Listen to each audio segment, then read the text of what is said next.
Bonjour tout le monde, bienvenue à une autre vidéo de peinture acrylique. Cette semaine, comme je vous avais dit, on va faire, c'est-à-dire aujourd'hui, on va faire comme je vous faisais une plus petite toile avec seulement deux couleurs, du gris et or. Alors j'ai hâte de voir ce que ça va donner. On va mettre deux genres de silicone, le liquide et en aérosol. Je voulais aussi adresser un commentaire que j'ai eu la semaine dernière qui laissait sous-entendre que je ne connaissais pas ma palette de couleurs. Bon, de un, je trouvais, la personne disait ça, c'était pas méchamment, c'était juste parce qu'elle trouvait que je mixais des couleurs ensemble qui n'avaient pas rapport, hein, en gros. Mais en gros, je vais vous le dire, là, il n'y en a pas de règle à suivre en acrylique, en coulage acrylique. Si vous faites, écoutez, premièrement, ça fait des années que je fais de la peinture. J'ai fait des portraits, j'ai fait surtout des paysages. Oui, il y a une règle à suivre si vous faites des paysages ou si vous voulez reproduire certains effets ou certains, justement, paysages. C'est une règle de base, ça, c'est clair. Mais quand vous tombez en acrylique et en coulage acrylique, vous faites ce que vous voulez. D'ailleurs, c'est le but de mes vidéos, c'est de démystifier l'acrylique, démystifier la peinture, l'abstrait surtout, et puis de faire ce que vous voulez, puis on apprend par nos erreurs. C'est évident qu'il y a des couleurs qui ne mixent pas très bien ensemble. So what? C'est ça. Les seules règles peut-être à suivre, c'est que, évidemment, il y a une limite à l'eau que vous pouvez ajouter pour mélanger avec votre acrylique. La même chose pour tous les médiums, comme le silicone, comme le flotrol. Il y a des limites à ce que vous pouvez ajouter pour pas que ça crée un effet avec votre acrylique qui serait indésirable ou indésiré. De toute façon, comme je vous dis, on apprend à le faire.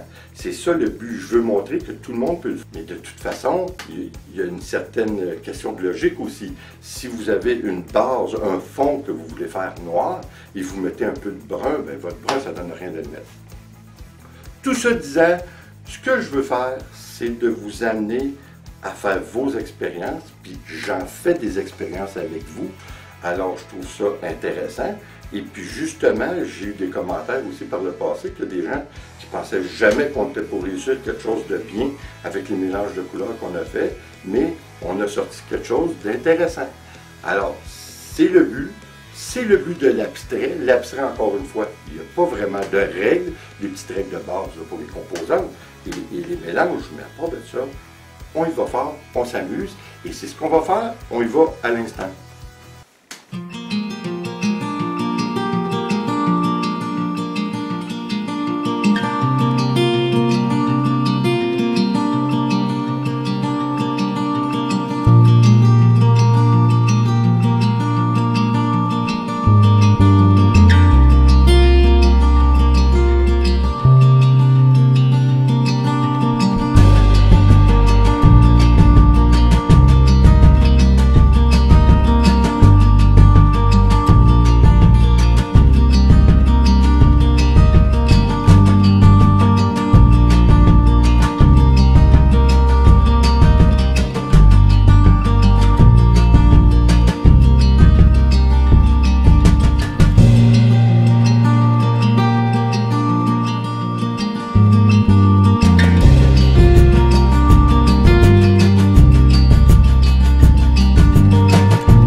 Un autre toile de terminé.